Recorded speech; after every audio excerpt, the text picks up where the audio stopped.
आप सभी को जय मसीह की। परमेश्वर का धन्यवाद हो आज के दिन के लिए जो प्रभु ने हमें दिया है। अब ये वचन का समय है और हम प्रभु के वचन से आज देखेंगे, मनन करेंगे प्रभु आज हमसे वचन से क्या बातचीत करता है। आइए हम वचन को देखें।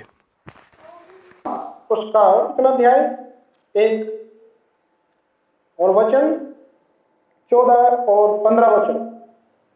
चौथे दिन परमेश्वर ने सूरज, चांद और सितारों को बनाया, आकाश में ज्योतियों को बनाया और पृथ्वी पर प्रकाश देने के लिए। और उससे पहले एक काम था 14 वचन में। फिर परमेश्वर ने कहा दिन को रात से अलग करने के लिए आकाश के अंतर में ज्योतियां हो। क्या काम था इनका? कि वे चिन्हों, सब लोग बोले चिन्हों और नियमित समयों। नियत समय का मतलब है, नियत समय का मतलब ठहराए हुए समय और दिनों और वर्षों के कारण हो। हालेलुया।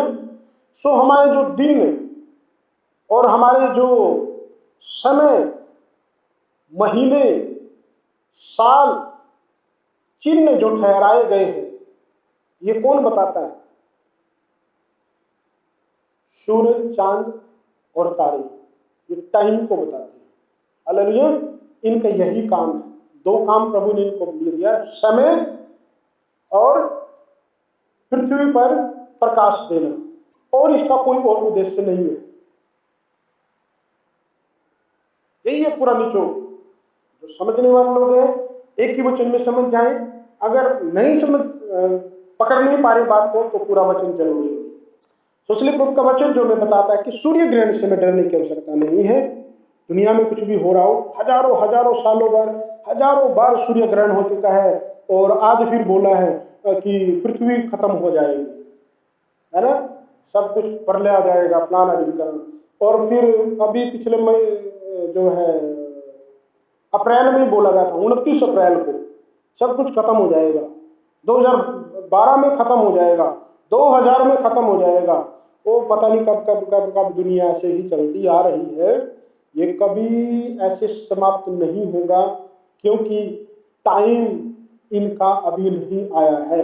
नजदीक है, बाइबल में बताती है, लेकिन कोई भी टाइम फिक्स नहीं है। वो टाइम सिर्फ पिता परमेश्वर जानता है और वही इन सब को समाप्त करने वाला, क्योंकि उसी ने रचना किया है।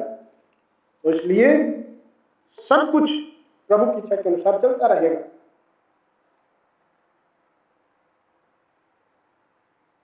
जब हम प्रभु यीशु के जीवन को देखेंगे तो बहुत सारी बातों को हम लोग उसमें देखेंगे। कई एक और वचन है जो हम लोगों को पवित्र बाइबल में बताते हैं सूरज, चांद, सितारों के बारे में। उत्पत्ति की किताब से मैं बात करना चाहता हूं यूसुफ के जीवन के बारे में। यूसुफ ने 2 स्वप्न देखे। पहले स्वप्न में देखा उसने खेत में पूले काट रहे, उसका पूला खड़ा हुआ, उसके भाई उसको दंडवत किया। दूसरा स्वप्न देखा तो सूरज, चांद और सितारे, 11 तारे यूसुफ को दंडवत कर रहे हैं। कौन कौन दंडवत कर रहे हैं? सूरज, चांद और 11 तारे। अगर सूरज में ऐसी कोई पावर होती, क्या वो यूसुफ से, यदि वो बड़ा होता सूरज, तो क्या वो यूसुफ को दंडवत करता? सूरज किसको दर्शा रहा है वहां पे? यूसुफ का पिता याकूब को, और चांद उसकी माता को दर्शाता है, उसके जो घर की स्त्रियां, और जो 11 तारे उसके 11 भाइयों को दर्शाते हैं। जब वो दर्शन 12 या 13 साल के बाद में जब पूरा हुआ वही सपना, तब उसके पिता ने, उसके पिता की जो पत्नियां जो जीवित थी, जो उनको, और उसके 11 भाइयों ने, सबने दंडवत किया उसको। एक थोड़ा सा, अगर आप सही नहीं समझते हैं तो गलत भी मत समझना, क्योंकि आज का प्रचार कुछ ऐसा है, मिसगाइड मत होना। पहले मैं आपको बता रहा हूं, सूरज, चांद, तारे मनुष्य के जीवन से टाइम के अनुसार जुड़े हुए हैं। बाइबल में बताता है, कई सारे पंथों में, धर्मों में इनको राशियों के रूप में मानते हैं। बाइबल में भी है, थोड़ा बहुत दिखाया गया है, दर्शाया गया है, लेकिन प्रभु ने हमें इनको राशियों के रूप में या फिर इनको अपने आराधक या जीवन में परिवर्तन लाने के लिए मना किया गया है। ये हमारे जीवन पर ऐसा कोई परिवर्तन नहीं डाल सकते हैं जैसा कि लोग समझते हैं। पवित्र बाइबल हमें इस प्रकार से बताती है, क्योंकि मैं और आप उस सृष्टिकर्ता परमेश्वर को जानते हैं जिसने इनको बनाया है। अभी हम लोगों ने पढ़ा है, 1 अध्याय का 14 और 15 वचन हम लोगों ने उत्पत्ति में पढ़ा है कि परमेश्वर ने इनको एक काम दिया है, रचना किया है। तो अब्राहम जब बोलता, निराश था, उदास था, परेशान था, बोलता, हे पिता, हे परमेश्वर, तूने तो मुझे संतान नहीं दी है। परमेश्वर ने उसको बोला, तारों को क्या तू गिन सकता है? तेरी संतान ऐसी ही होगी। हालेलुया। और फिर प्रभु कहता है, रेत के किन को क्या तू गिन सकता है? तेरी संतान ऐसी ही होगी। परमेश्वर ने तारों को क्यों दिखाया? क्योंकि पुराने टाइम के लोग ऐसा मानते थे कि जो बहुत सारे जो जो जो लोग हैं, दुनिया में जितने लोग हैं उतने ही तारे हैं। जो दुनिया में जितने लोग हैं उतने ही तारे हैं। इसको एक व्यक्ति ने पवित्र बाइबल से जोड़ा। कहते हैं कि देखिए, जब यीशु मसीह का जन्म हुआ तब एक तारा भी दिखाई दिया, यीशु मसीह का तारा दिखाई दिया। सच बात है, बाइबल में लिखा हुआ है। और उस तारे को देखकर कौन आए थे? यहूदी नहीं आए। कौन आए थे देखकर? ज्योतिषी, पंडित लोग आए थे। उन्होंने तारा देखा और कहां पहुंच गए वो? जहां पे यीशु मसीह का जन्म हुआ। इसका मतलब क्या? तारा क्या दिखा रहा था? उनको टाइम दिखा रहा था, डायरेक्शन दे रहा था। समुद्र में जो लोग जहाज में चलते हैं, शिप में जाते हैं, वो लोग तारों को देख करके चलते हैं। तारों को देख करके वो अपना रास्ता बनाते हैं समुद्र में। और पंडितों का, ज्योतिषियों का डायरेक्शन किसने किया? तारे ने किया। वो स्वर्गदूत भी हो सकता है और तारा भी हो सकता है जो चल रहा था, क्योंकि परमेश्वर निर्जीव चीजों को आज्ञा देता, वो काम करती है। वो जिस मर्जी चीज को इस्तेमाल कर सकता है। उसके लिए कोई जीवित और निर्जीव प्रभु के लिए दोनों बराबर हैं, क्योंकि हम मिट्टी से थे, मिट्टी में प्रभु ने अपना आत्मा प्राण डाल दी और जीवित हो गए। मैं आपको फिर से ये चेतावनी देना चाहता हूं, कभी भी राशियों के चक्कर में मत पड़े और ना ही इन चीजों के आधार पर अपना जीवन टाइम जो है लागू करें। मैं उनके विरोध में नहीं हूं जो इन बातों को मानते हैं, लेकिन यदि आप प्रभु यीशु मसीह पे विश्वास करते हैं और बाइबल को आप पढ़ने वाले विश्वासी हैं, तो आपको सचेत रहना, क्योंकि परमेश्वर नहीं चाहता है कि आप इन चीजों की जो रचना है, सृष्टि है, जो जिनमें जीवन नहीं है और जो जो जो जीवन है भी, तो उनकी हम आराधना नहीं कर सकते, उनको दंडवत नहीं कर सकते हैं। ये परमेश्वर की बिल्कुल सख्त आज्ञा है पवित्र बाइबल के अनुसार। बाकी जो जिस पंथ को मानता है अपने में खुश रहे, आनंदित रहे, और मुझे उससे कोई प्रॉब्लम नहीं है। क्योंकि मैं बाइबल का प्रचार करता हूँ, इसलिए मैं बाइबल की ही शिक्षा आपको सुनाऊंगा। हम पढ़ेंगे व्यवस्था विवरण की किताब 4 अध्याय का 15 वचन से लेकर 19 वचन तक। बहुत ध्यान से सुनना है, इसलिए तुम अपने विषय में सावधान रहना, क्योंकि जब यहोवा ने तुमसे होरे पर्वत पर आग के बीच में से बातें की, तब तुमको कोई रूप न दिखाई दिया। कहीं ऐसा ना हो कि तुम बिगड़कर, चाहे पुरुष चाहे स्त्री के, चाहे पृथ्वी पर चलने वाले किसी पशु, चाहे आकाश में उड़ने वाले किसी पक्षी के, चाहे भूमि पर रेंगने वाले किसी जंतु के, चाहे पृथ्वी के जल में रहने वाली किसी मछली के, तो रूप की कोई मूर्ति खोदकर बना लो। या जब तुम आकाश की ओर आंखें उठाकर सूर्य, चंद्रमा और तारों को और आकाश का सारा तारागण देखो, तब बैठकर उन्हें दंडवत करके उनकी सेवा करने लगो, जिनको तुम्हारे परमेश्वर यहोवा ने धरती पर के सब देश वालों के लिए रखा है। हालेलुया, आमीन। प्रभु ने इन चीजों को किसके लिए बनाया? मनुष्यों के लिए बनाया, मेरे लिए और आपके लिए बनाया। हम लोगों को उनके लिए नहीं बनाया। समझ में आया? हालेलुया। हम लोगों को प्रभु ने इनके लिए नहीं बनाया, इनको हमारे लिए बनाया। इसका मतलब इस पृथ्वी पर सबसे ऊंचा स्थान मनुष्य को है, उसके बाद में ये आती है। लेकिन सिस्टम उल्टा कर दिया, बहुत हो गया है कि लोग, दुनिया सृष्टि के पीछे पड़ी हुई है, इसलिए वो परमेश्वर से दूर है। जैसे कि प्रभु का वचन कहीं एक जगह पे कहता है, तुम दो स्वामियों की सेवा नहीं कर सकते। बहुत लोग जो है धन के पीछे पड़े हैं और दिन रात धन चाहते हैं, पैसा चाहते, सब कुछ होने पर भी, लेकिन इस दुनिया में सांस देने वाला, जीवन देने वाले परमेश्वर को वो पैसे के चक्कर में भूल चुके हैं। उसके लिए उनके पास समय नहीं।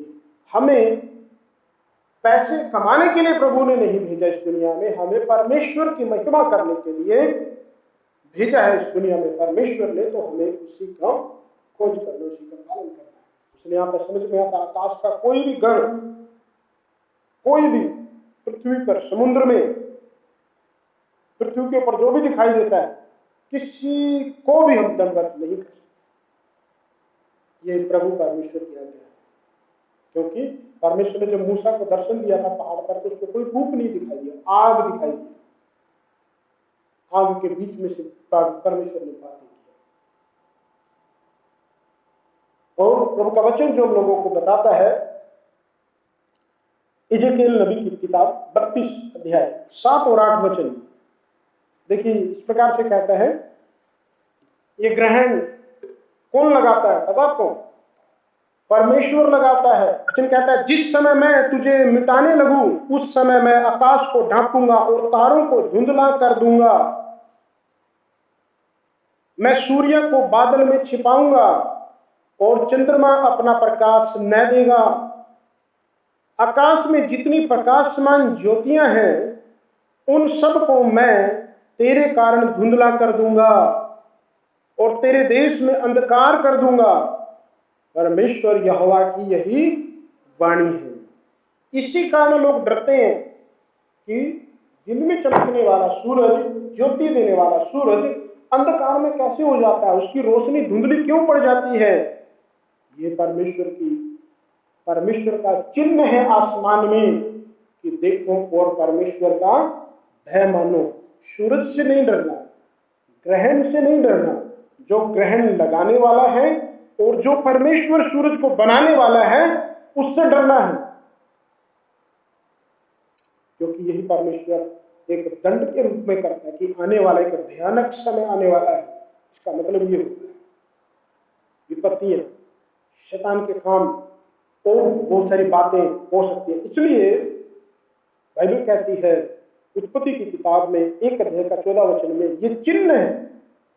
क्या है ये? सूरज चांद सितारे चिन्हों को प्रकट करते हैं कि कुछ होने वाला है। आपको पता है प्रभु यीशु मसीह ने कहा, लूका का सुसमाचार पढ़िए कोई एक जन, 21 अध्याय में उसका 25 और 26 वचन में प्रभु यीशु मसीह ने कहा, आसमान में बहुत भयानक भयानक चिन्ह होंगे। लोगों के अंदर डर रहेगा, लोगों के अंदर जो खौफ हो जाएगा। सूरज में, चांद में, आसमान में चिन्ह दिखाई देंगे। पढ़िए लूका का सुसमाचार 21 अध्याय का 25 और 26 वचन। सूरज और चांद और तारों में चिन्ह दिखाई देंगे। हाँ, ये चिन्ह है। उत्पत्ति 1 का 14 में मैंने पढ़ा, चिन्हों के लिए ये है। आगे, और पृथ्वी पर देश देश के लोगों को संकट होगा। हाँ, क्या होगा? जब आसमान में ऐसे चिन्ह होंगे। ये भी दूसरा ग्रहण है इसी महीने में। पहले चांद ग्रहण था, फिर पीछे भी जो जनवरी फरवरी में भी आया था सूर्य ग्रहण जनवरी में। तो ये सब बातें, इसलिए देखो कितनी विपत्तियां बढ़ती जा रही हैं। ये आसमान को में जो बातें हो रही है, तो प्रॉब्लम्स बढ़ेगी, घटने वाली नहीं है। हाँ, क्योंकि वे समुद्र के गर्जने और लहरों के समुद्र में भी बहुत उथाल पुथल हो गया, अभी तूफान आए कितने कितने देशों में। भारत में 2 तूफान आ चुके हैं। एक मुंबई में भी आया था, वो थोड़ा हल्का था। एक जो है भी इधर बंगाल में, उड़ीसा साइड में, इधर तमिलनाडु साइड में भी जो है इधर को भी बहुत बुरी हालत किया, उसने बहुत सारा नुकसान किया। हाँ, भय के कारण और संसार पर आने वाली घटनाओं की बाट देखते देखते लोगों के जी में जी न रहेगा। लोगों के जी में जी न रहेगा और भी प्रॉब्लम्स बढ़ेंगे। ये अंत के समय की यीशु मसीह के आगमन का चिन्ह है। सूरज, चांद, तारे और ये घटनाएं, समुद्र की घटनाएं, ये चिन्ह दिखाती है। ये परमेश्वर ने टाइम भी रखा हुआ है। आगे, क्योंकि आकाश की शक्तियां हिलाई जाएंगी। आकाश की शक्तियां हिलाई जाएंगी, शैतान हिलाए जाएंगे। क्योंकि बाइबल क्या कहती है? हमारा मल्ल युद्ध लहू और मांस से नहीं है, दुष्टता की, अंधकार के हाकिमों से, अधिकारियों से और दुष्टता की आत्मिक सेनाओं से है जो आकाश में है। कहां पे है? आकाश में है। तो आकाश की शक्तियां हिलाई जाएंगी। जब डैनियल ने 9 अध्याय में प्रार्थना किया, 21 दिन का उपवास रखा, तो उसकी प्रार्थना रोक दी गई। किसने? आसमान में रोकी। तब जिब्राइल स्वर्गदूत की मदद करने के लिए मिकाइल आया और वो उससे लड़ा। तब जिब्राइल नीचे आया और ऊपर लड़ाई हुई आसमान में। स्वर्ग से उसको निकाल दिया गया शैतान। तो मेरे प्रियो, हमें इन बातों में डरना नहीं, घबराना नहीं, हमें प्रभु की महिमा करना है।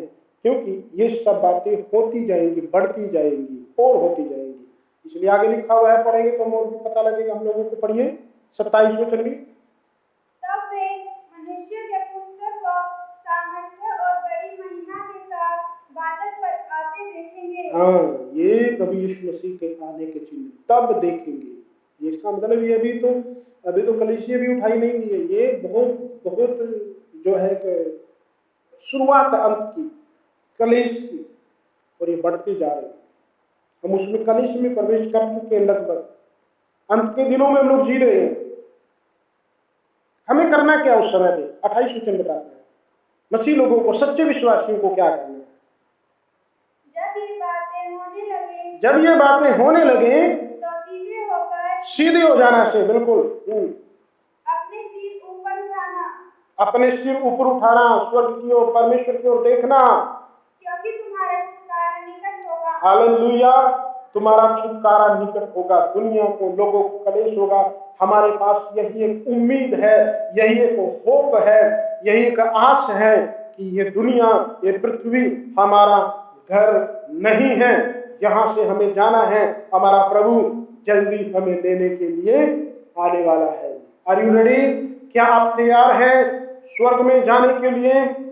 किसी भी समय, किसी भी दिन, आज, कल, 6 महीने, 1 साल, पता नहीं, अब बूढ़े भी होंगे या नहीं, पता नहीं, शायद अगली पीढ़ी में। लेकिन सबसे अच्छा काम यह है कि हमें तैयार रहना है। हालेलुया। और दूसरा कुछ कर नहीं सकते, सिर्फ तैयारी में रहें, आत्मिक जीवन में तैयार रहें, भय भक्ति में तैयार रहें, उसके वचन के अनुसार जीवन जिए और तैयार रहें। हर रोज अपने गुनाहगारों को, अपराधियों को माफ करें, अपने आप को नम्र और दीन करें। क्योंकि हमारे धर्म के काम भी मैले चिकनों के समान है। इसलिए हम अपने धर्म के कामों पर कोई घमंड नहीं कर सकते। केवल एक कि प्रभु मुझ पर दया कर, मैं मिट्टी हूं, कुछ भी नहीं। हम शायद जो सोचते हैं बड़ा अच्छा धर्म का काम मैंने कर दिया और हम बड़े चौड़े हो जाते हैं, लेकिन परमेश्वर जब उसको परखेगा तब पता लगेगा वो असली था या नकली था। इसलिए प्रभु का भय मानते हुए हम लोग जीवन जिए, प्रभु की महिमा। हालेलुया। प्रभु यीशु मसीह के टाइम में आसमान में बहुत बड़ा चिन्ह दिखाई दिया। क्या चिन्ह था? तारा दिखाई दिया। वो जो चिन्ह था वो अन्य जातियों के लिए चिन्ह था कि उनको पता लगे यहूदियों का राजा, इस दुनिया का राजा पैदा हो चुका है। प्रभु जब भी कोई काम करता है तो कुछ ना कुछ तो जरूर योजना होती है, और प्रभु ने वो ही उनको भी दिखाया। फिर जब आप क्या जानते हैं, कैलेंडर जो हमारे हैं, देशी महीने होते हैं ना, ये महीना कौन सा चल रहा है, किसी को पता है? देशी महीना, ये महीना कौन सा है? जेठ का महीना चल रहा है, पता है? हरियाणा में एक ऐसा बोलते हैं कि ये जेठ का महीना होता है, जो जैसे भाभी देवर और जेठ देवर कुछ ऐसा रिश्ता होता है घरों में, तो जेठ का महीना होता है, ऐसा कुछ बोलते हैं। खतरनाक सा महीना मानते हैं इसको, क्योंकि भारी होता है, ऐसा कुछ बोलते हैं। और बहुत सारी प्रॉब्लम इसलिए आती है क्योंकि गर्मी बढ़ जाती है, लोगों का दिमाग गर्म रहता है, खून गर्म रहते हैं, और जो है दौड़ता रहता है, इसलिए गुस्सा बहुत जल्दी आता है इन दिनों में। शैतान के बहुत सारे काम होते हैं इन दिनों में। और जेठ के बाद क्या आता है? सावन आता है, और अभी मैं थोड़ा सा भूल गया हूँ, लेकिन सावन, भादों, और क्या क्या आता है, माह, पो, और साढ़ तो अभी चला गया, पिछले महीना था साढ़ तो, और जो है और फागुन, ऐसे से महीने। हालेलुया। पहले याद थे लेकिन यूज नहीं करते, तो इसलिए जो है कुछ फिसल जाते थे, स्किप हो जाते हैं। तो हम लोग आपको पता है यहूदियों का जो कैलेंडर है वो कैलेंडर चांद के अनुसार बनता है। मुस्लिम लोगों का जो कैलेंडर है, मुस्लिम भाई है, वो भी चांद के अनुसार चलते हैं। चांद निकलता है, उनमें कहावत भी ईद का चांद, मतलब वो चांद के अनुसार उनका टाइम कैलेंडर बदलता है। आजकल जो हमारे घरों में जो कैलेंडर टंगे हुए हैं सॉरी, वो कैलेंडर जो है सूरज के टाइम के अनुसार है, टाइम के लिए प्रभु ने ठहराया है। आज 21 जून है, पता है? आज एक और दिन होता है, योग दिन, क्या योग दिवस भी है, एक और दिन है। टाइम चेंज होता है, पता है? गर्मी और ये दिन और रात बराबर होता है ना? आज का दिन भी और रात भी बराबर है। आज के बाद क्या हो जाएगा? रात बढ़नी शुरू हो जाएगी और दिन छोटे होने शुरू हो जाएंगे। हम सर्दी की तरफ चले जाएंगे, और अगले हफ्ते से सावन का महीना शुरू हो जाएगा। इसी हफ्ते से, हाँ इसी हफ्ते से, सॉरी संडे से पहले 25।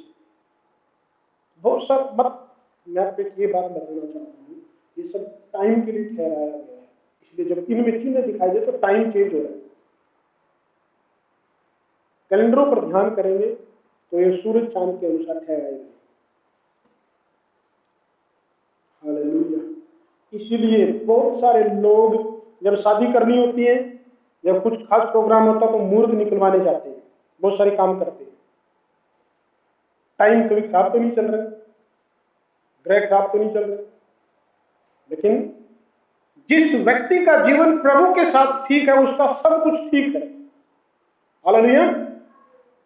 जिस व्यक्ति का जीवन पिता परमेश्वर के साथ ठीक नहीं है, आत्मिक जीवन ठीक नहीं है, वो जो मर्जी कराए उसका कुछ भी ठीक नहीं। मेरे प्रियो, परमेश्वर को अपना जीवन दे। प्रभु यीशु मसीह आपका समय बदलने के लिए आया है। आपको पता है यूहन्ना का सुसमाचार उसका 19 अध्याय का 30 वचन में पढ़िएगा। यीशु मसीह जब क्रूस पर टंगा हुआ था, आखिरी पल में प्रभु ने कहा सब कुछ पूरा हुआ, समय पूरा हुआ, और प्रभु यीशु मसीह ने अपने प्राण त्याग दिए। हालेलुया। जब यीशु मसीह की मृत्यु हुई, प्रभु यीशु मसीह ने जब क्रूस पर अपनी जान दिया, आपको पता तब भी बहुत बड़ा सूर्य ग्रहण लगा। पढ़िए। जब यीशु ने वह सिरका लिया तो कहा पूरा हुआ, और सिर झुकाकर प्राण त्याग दिए। क्या पूरा हुआ? बहुत गहरा वचन है। जो परमेश्वर की इच्छा थी वो पूरी हुई, जो जिस काम के लिए प्रभु यीशु मसीह आया था वो पूरा हुआ, जो टाइम ठहराया गया था यीशु मसीह की मृत्यु का, दुनिया के छुटकारे का, कुर्बानी का, वो टाइम पूरा हुआ। और जो परमेश्वर की योजना थी वो पूरी हुई। हमारे उद्धार का कार्य पूरा हुआ। जो परमेश्वर के मन में, जो परमेश्वर के दिल में गहराई में जो बात छिपी थी वो पूरी हुई। हालेलुया। सब कुछ पूरा हुआ।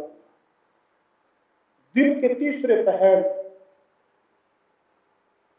बहुत बड़ा, मत्ती 27 अध्याय में लिखा हुआ 45-46 में ग्रहण लगा था। आज बहुत उस देश में अंधेरा छा गया।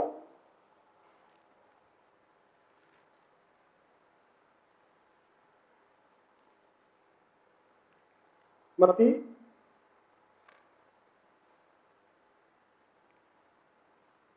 27 अध्याय का 45 और 46 वचन। दोपहर के से लेकर तीसरे पहर तक उस सारे देश में अंधेरा छा गया जब प्रभु यीशु क्रूस पे टंगा हुआ था। 46 वचन में, तीसरे पहर के निकट यीशु ने बड़े शब्द से पुकार कर कहा, एली एली लमा सबक्तनी, अर्थात हे परमेश्वर तूने मुझे क्यों छोड़ दिया। और लिखा है, सिर झुकाया और प्रभु ने कहा, सब कुछ पूरा हुआ, और अपने प्राण त्याग दिए। तीसरा पहर, दिन में 8 पहर होते हैं और उन 8 पहरों में से 3 घंटे का एक पहर होता है। यदि हम सुबह 6 बजे से एक पहर लगाते हैं, 6 से लेकर के 9 बजे तक, 9 से लेकर 12 बजे तक 2 पहर, और 12 बजे से लेकर के शुरू होता है दोपहर का, दोपहरी जिसको बोलते हैं, 3 बजे तक जो दोपहरी का पहर शुरू होता है। वो टाइम अंधकार था, पूरी दोपहरी में अंधेरा था इस्राएल देश में, जिस दिन यीशु मसीह क्रूस पर चढ़ा। ऐसा कहते हैं परमेश्वर ने प्रभु यीशु मसीह से अपना मुंह फेर लिया था, क्योंकि उसके ऊपर दुनिया के, मेरे और आपके गुनाह को, पापों को दे दिया गया। तो सूरज ने भी अपना मुंह छिपा लिया, वो भी अंधकार में हो गया। तो कहीं ना कहीं ये इस बात को दर्शाते हैं कि टाइम नजदीक है, अंत का समय नजदीक है। क्योंकि योएल नबी की पुस्तक, उसका 2 अध्याय में इस प्रकार से लिखा है, जो वचन काफी ज्यादा हो जाएंगे और जो है मैं सिर्फ पढ़ देता हूं आप लोगों के लिए, और आप लोग जो है उसको सुनिएगा बड़े ध्यान से। योएल नबी की पुस्तक, उसका 2 अध्याय का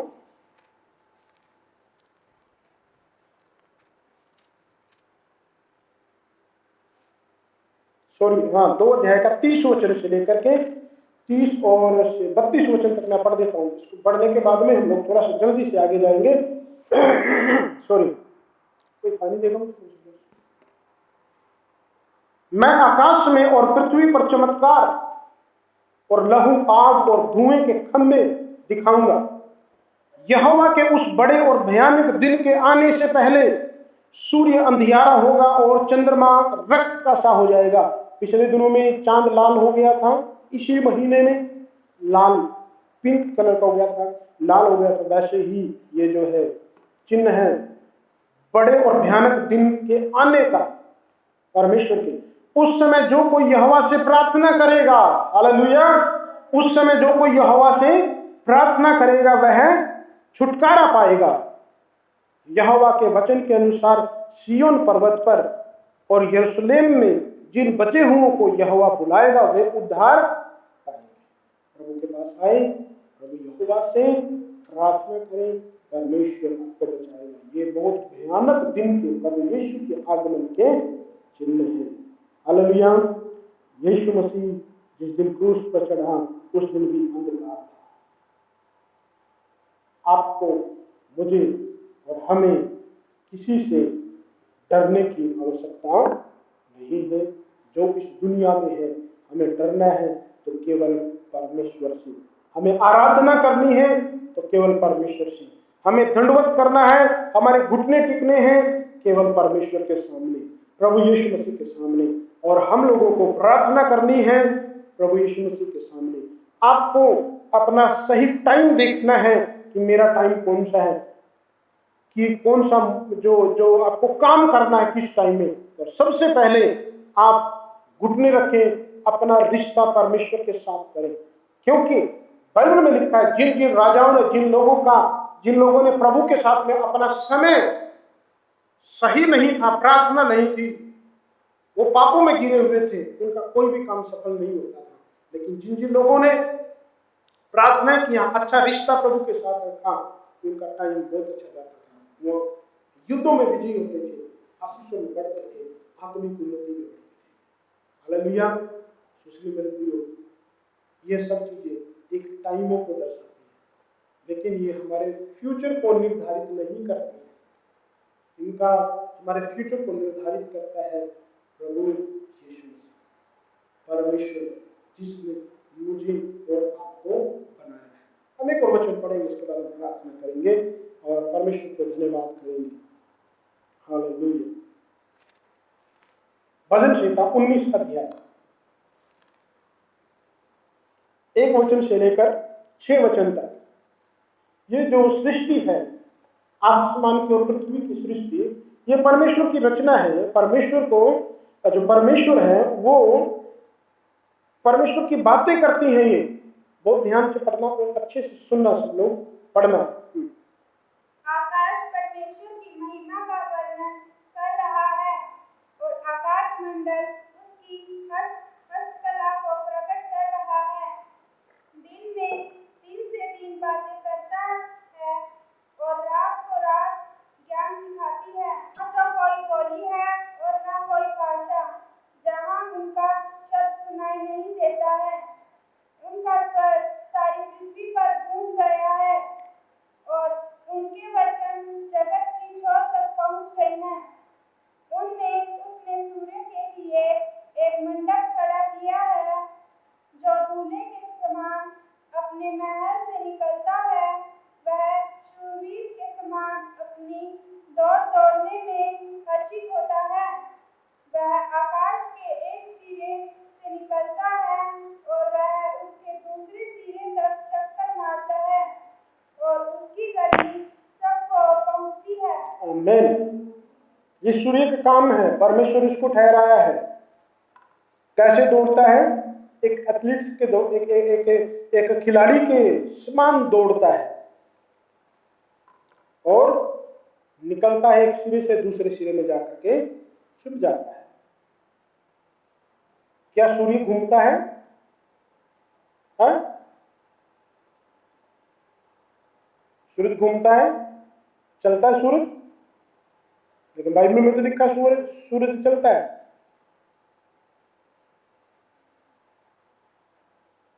लिखा है ना? हालेलुया।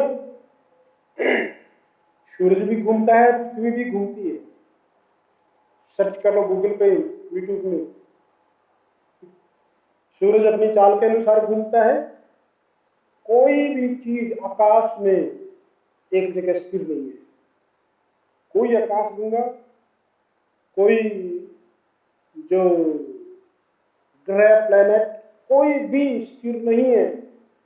सब के सब अपनी अपनी चाल पे, कोई कम स्पीड से, कोई ज्यादा स्पीड से, कोई सबको लेके घूमता है, कोई अकेला घूमता है।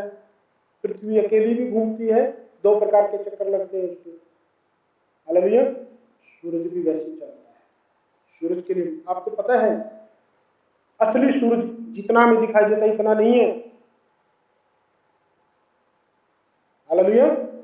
असली सूरज के बारे में थोड़ा रिसर्च करें, आप यूट्यूब पे जाए, खोज करें। जितना हमें दिखाई देता है इतना नहीं है, इससे बहुत बड़ा है। इसकी अंदर की जो चमक है ना, वो इतनी ज्यादा है कि इसका जो बाहर का जो रूप है, बाहर की जो आकृति है, वो दिखाई नहीं देती उसकी रोशनी में। ये देखिए लिखा हुआ है, परमेश्वर उसके लिए क्या लिखा है? उनका स्वर, 4 वचन में, उनका स्वर सारी पृथ्वी पर गूंज गया और उनके वचन जगत की छोर तक पहुंच गए।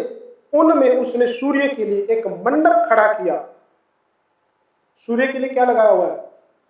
मंडप। मंडप क्या होता है? जहां पर शादी करनी होती है ना, वहां पर एक स्पेशल जगह बनाते हैं, है ना, उसको मंडप बोलते हैं। वहां पर दूल्हा दुल्हन खड़े होते हैं, कुछ खास लोग खड़े होते हैं। सूरज के लिए एक ऐसी जगह है। जब इस वचन को कई लोगों ने बोला कि ऐसा नहीं है, ये गलत है, बाइबल में ये वचन गलत लिखा गया, रिसर्च शुरू हुई। जब रिसर्च किया गया तो लोगों ने पाया ये बिल्कुल सही है। जितना सूरज हमें दिखाई देता है असलियत में ये नहीं है, इससे ज्यादा भी है। हालेलुया। मेरे प्रियो, परमेश्वर का धन्यवाद है। परमेश्वर ने सूरज चांद सितारों को रखा है मेरे लिए, आपके लिए, ये हमारे लिए काम करते हैं। हालेलुया। आराधना के योग्य केवल परमेश्वर है। ये समय को दर्शाते हैं, सृष्टि को दर्शाते हैं। एक स्त्री है, प्रकाशित वाक्य उसका 12 अध्याय का 1 वचन है,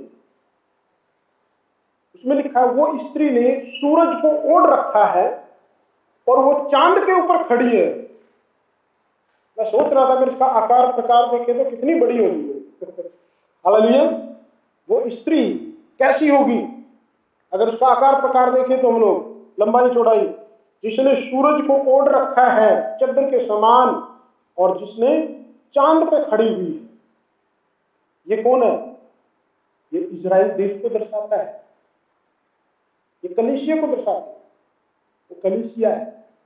ये सूरज चांद ये कलीसिया की रक्षा करते हैं, संभालते हैं। क्यों खड़ी वहां पे, क्यों ओढ़ा हुआ? क्योंकि शैतान उसके पीछे लगा हुआ है, लाल अजगर। वहां पे जब पढ़ेंगे तब पूरा पता लग जाएगा। परमेश्वर ने उसको बचाया। हालेलुया। प्रभु आपकी रक्षा करेगा। इसलिए आपको ग्रहण से और आसमान में होने वाली घटनाओं से डरने की जरूरत नहीं। याद रखें, आसमान से एक आने वाला है मुझे और आपको लेने के लिए, वो है प्रभु यीशु मसीह। तैयार हो जाए। परमेश्वर आपको आशीष दे। आइए प्रार्थना करेंगे। हालेलुया। जीसस क्या आप ग्रहण से डरते हैं?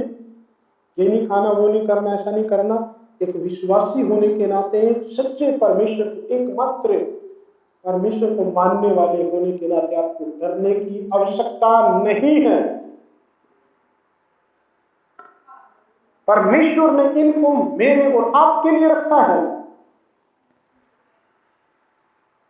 ये मेरे और आपके लिए काम करते हैं। सूरज रोशनी देता, पेड़ पौधे हरे भरे हो जाते हैं और वो हमें खाने के लिए अन्न और फ्रूट देते हैं, वेजिटेबल्स देते हैं। इसी प्रकार से चांद तारे अपना अपना काम करते हैं। प्रभु को धन्यवाद करो। प्रभु का वचन कहता है डैनियल की किताब में 12 अध्याय का 3 वचन में, धर्मी लोगों की चमक जो बहुतों को धर्मी बनाते हैं तारों के समान होगी। आप सूरज के समान, चांद के समान, तारों के समान चमकेंगे यदि आप बहुत सारे लोगों को प्रचार करते हैं, गवाही सुनाते हैं और बहुत सारे लोगों को सच्चे परमेश्वर से मिलाते हैं और उनके जीवन को ज्योति में ले आते हैं। तो आपका जीवन ज्योति में चमकेगा, आप दूसरों के लिए प्रकाशमान बन जाएंगे। पिता परमेश्वर, आपका धन्यवाद, अपने सूरज चांद सितारों को समय, चिन्ह और काल और वर्षों के लिए बनाया। प्रभु जी आपका धन्यवाद, आपने इन ज्योतियों को आसमान में पृथ्वी के लिए रचा, ज्योति देने के लिए, और ये आज तक स्थिर है।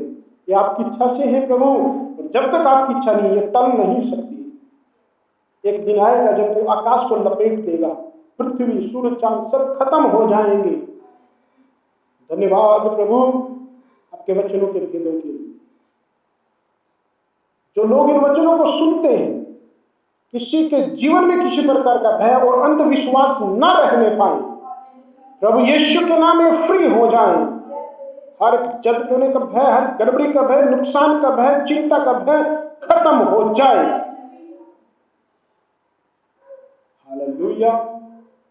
आशीष जो पिता है उनको आशीष दे, उनको वो जिम्मेवारी जो आपने दिया है उनको प्रभु एक अच्छी रीति से निभाने के लिए अपने परिवार, पत्नी, बच्चों की देखभाल करने के लिए मदद करें और उनको लंबी आयु दे, उनको सुरक्षित जीवन दे। पिता धन्यवाद प्रभु, बच्चों को भी संभाले जो अपने पिता का, माता का आदर करें और आपकी महिमा करें ताकि वो खुश हो जाए।